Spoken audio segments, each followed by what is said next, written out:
You know, when most people watch a Montreal Canadian game in 2021, very few of them remember that when the team first started, they weren't really called the Montreal Canadiens, they were called Les Canadiens.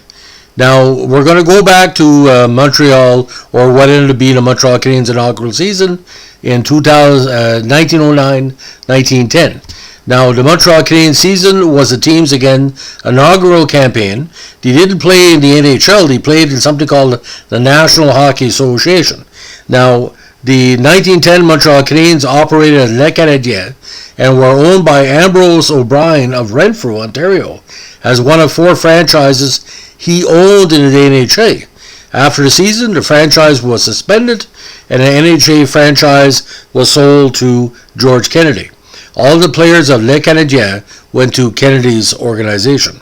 Now, after the CHA turned down Ambrose O'Brien's Renfrew Creamery Kings application for membership on November 25, 1909, O'Brien, along with Jimmy Gardner of the also rejected Montreal Wanderers, organized the new NHA. The Wanderers desired a competitor team based in Montreal, and Gardner suggested a team of Francophone players to O'Brien to play on the rivalry between Francophones and Anglophones in Montreal. Gardner suggested that it be named Les Canadiens. Now, the new team was founded at the NHL's meeting on December 4th, 1909.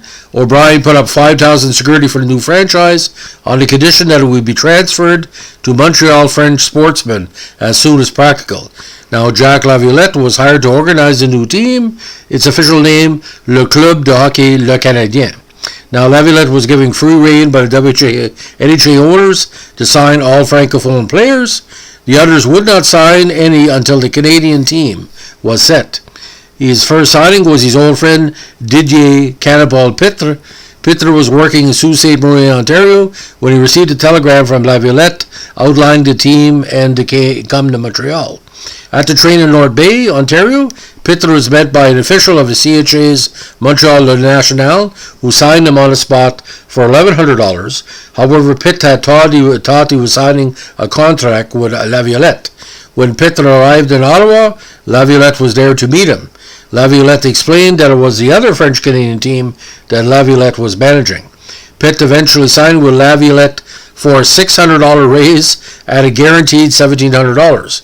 Now, before the first game, legal action was initiated by the Nationals, and an injunction was only lifted on the day of the first Canadian game.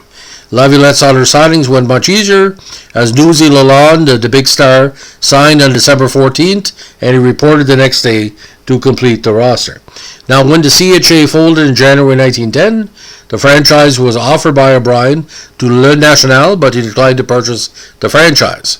The Nationals turned down the offer, not willing to take on the contracts to play in the Jubilee rink.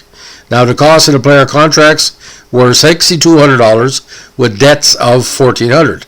Le National, an established organization of some 14 years, instead folded their team because they could not compete.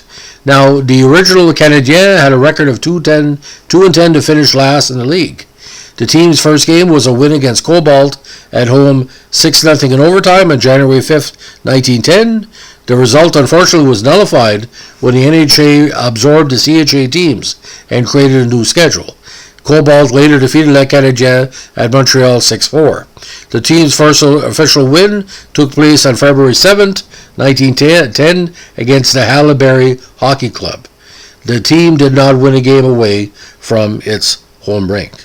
Now, again, overall record, home record 2-4, road record 0-6, goals for mostly Newsy Lalonde, who scored 38 of 59, and of course their first goalie, Joseph Katernish, had an average of 7.7 goals per game on 100 goals against.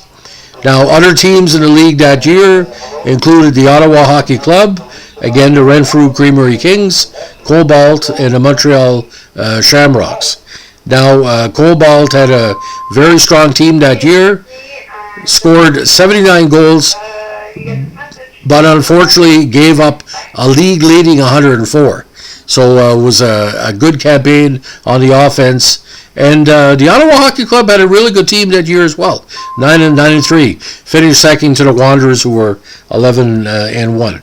So a very interesting start to what turned into the NHL, and ever since then the Montreal Canadiens have been known for the drama. But you can imagine this: you're on the train, you think you're signing a contract with the team, and you're actually signing the contract with the competitors, and the competitors eventually fold. You can't make that stuff up. So if you like what we're doing here with our vintage podcast, NHL and WHA, let us know. If you're Montreal Canadiens fans, look how beautiful these old photos are with the old, what do you call, traditional Montreal Canadiens logo. Just tremendous. Makes you wish that good ice and bad ice can meet and create that again, because that's what it was. Back in the day, it was either skating a very, very good ice or very bad ice. Thanks for listening. Bye.